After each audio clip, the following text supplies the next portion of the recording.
Selama ini, kita sering mikir kalau bersyukur itu ya sebuah perasaan. Sesuatu yang otomatis muncul pas kita lagi dapat hal-hal yang baik. Tapi gimana kalau cara pikir itu ternyata salah kaprah? Gimana kalau ternyata bersyukur itu bukan sesuatu yang kita tunggu, tapi sesuatu yang kita latih? Nah, di bahasan kali ini, kita bakal bongkar bareng-bareng gimana caranya melatih otot syukur kita.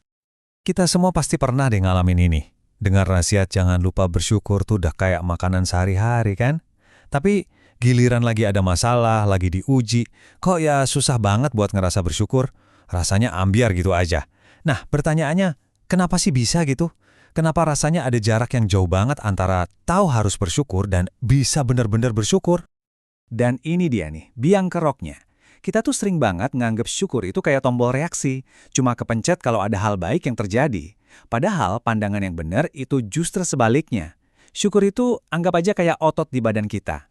Nggak bisa tiba-tiba kuat, harus dilatih secara sadar tiap hari biar makin kekar.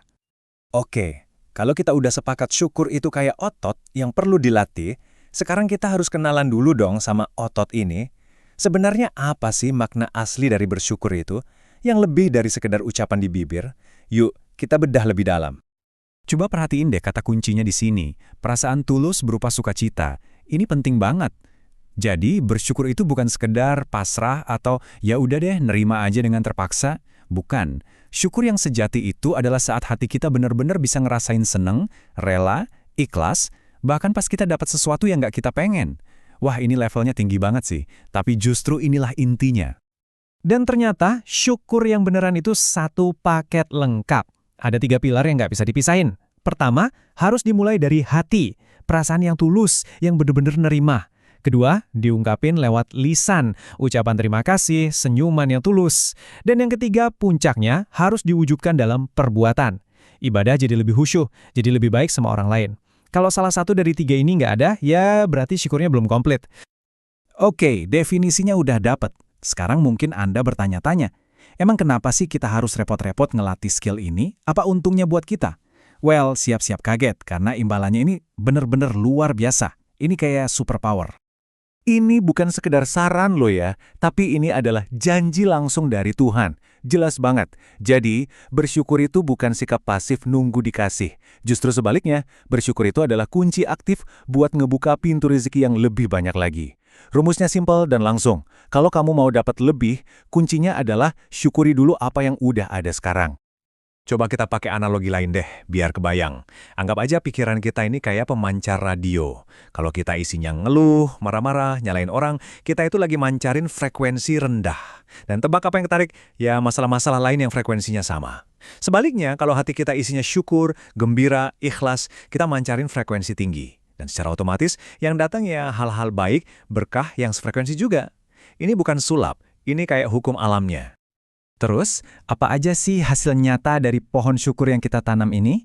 Wah, banyak banget. Hati jadi adem, tenang, hubungan sama orang lain jadi lebih enak, kesehatan fisik dan mental juga jadi lebih baik, dan yang paling penting, ibadah kita jadi lebih dapat rasanya, lebih dalam maknanya. Kenapa? Karena fokus kita udah pindah dari yang tadinya ngeluh melulu, sekarang jadi menerima. Kedengarannya enak banget kan semua imbalannya? Luar biasa. Tapi ya itu, kita balik lagi ke pertanyaan di awal tadi, kalau sebagus itu, kenapa prakteknya susah banget? Nah, sekarang waktunya kita kenalan sama musuh-musuh utama dari rasa syukur. Nah, ini dia nih, jebakan-jebakan pikiran yang sering bikin kita gagal bersyukur. Para psikolog nyebutnya bias negatif.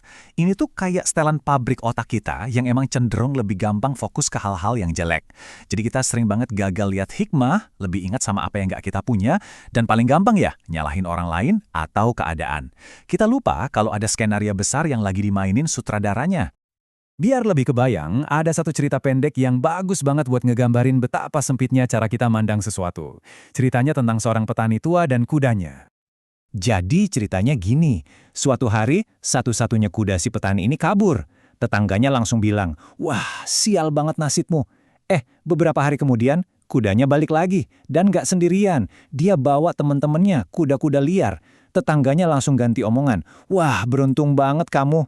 Gak lama, pas lagi coba jinakin kuda baru, anaknya si petani jatuh, kakinya patah. Tetangganya komen lagi, "Duh, musibah lagi." Tapi beberapa minggu kemudian, tentara datang ke desa itu. Semua anak muda diangkut buat perang, kecuali anaknya si petani yang kakinya patah. Nah loh, yang kelihatannya musibah, ternyata malah jadi penyelamat. Pelajaran dari cerita tadi itu dalam banget. Kita ini sering banget buru-buru ngasih label baik atau buruk ke sebuah kejadian. Padahal kita nggak pernah tahu cerita lengkapnya kayak apa. Syukur yang sejati itu, ya, percaya sama prosesnya. Yakin kalau dibalik setiap kejadian, sepahit apapun itu, pasti ada kebaikan yang lagi disiapin buat kita. Oke, kita udah paham kenapanya, kita udah tahu hambatannya. Sekarang yang paling penting, gimananya? Gimana caranya kita ngebangun otot syukur ini sehari-hari? Tenang, ini ada rencana latihan yang praktis banget. Mulai dari yang paling simpel, bener-bener yang kecil. Syukuri air yang ngalir di keran, makanan yang ada di meja. Terus, coba deh lakuin ini tiap malam sebelum tidur, ambil buku, tulis 3-5 hal yang kamu syukuri hari ini. Nah, kuncinya bukan cuma nulis. Pas kamu baca ulang tulisan itu, coba rasain. Bener-bener hadirkan lagi perasaan senangnya di hati. Di situ letak magicnya. Inti dari semua latihan ini sebetulnya cuma satu. Secara sadar, mengalihkan fokus. Tiap kali pikiran mulai mau ngeluh, kok gini amat ya hidup gue? Stop. Langsung paksa pikiran buat nyari apa yang udah ada. Tiap kali mau nyalahin orang lain, stop. Coba cari, ada berkah apa ya yang nyempil di kejadian ini? Ini butuh latihan, tapi bisa banget. Nah, sekarang kita sampai di bagian kesimpulan yang paling jeleb. Poin yang bakal nyatuin semua yang udah kita omongin dari tadi. Ini adalah pembalikan logika yang fundamental banget. Selama ini kita mikir, nanti deh gue bersyukur kalau gue udah bahagia. Padahal yang benar itu justru sebaliknya. Gue bisa bahagia karena gue milih buat bersyukur duluan. Jadi seringkali penderitaan kita itu bukan karena keadaannya, tapi karena kita lupa bersyukur.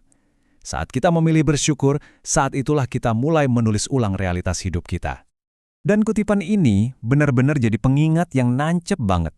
Betapa seriusnya urusan syukur ini di mata Tuhan. Ini bukan lagi soal tips self-help atau biar hidup lebih positif aja. Ini soal kewajiban dasar kita sebagai hamba. Perintahnya tegas banget, yang nunjukin kalau syukur dan sabar itu adalah poros utama hubungan kita dengan Sang Pencipta. Jadi, pertanyaan terakhirnya bukan lagi kenapa atau gimana caranya. Pertanyaannya sekarang adalah kapan mau mulai. Dan jawabannya cuma satu, sekarang. Coba deh setelah dengerin ini, diam sejenak. Pikirin satu aja hal kecil yang bisa kamu syukuri dengan tulus detik ini juga. Karena dari satu pilihan kecil itu, sebuah realitas yang baru bisa dimulai.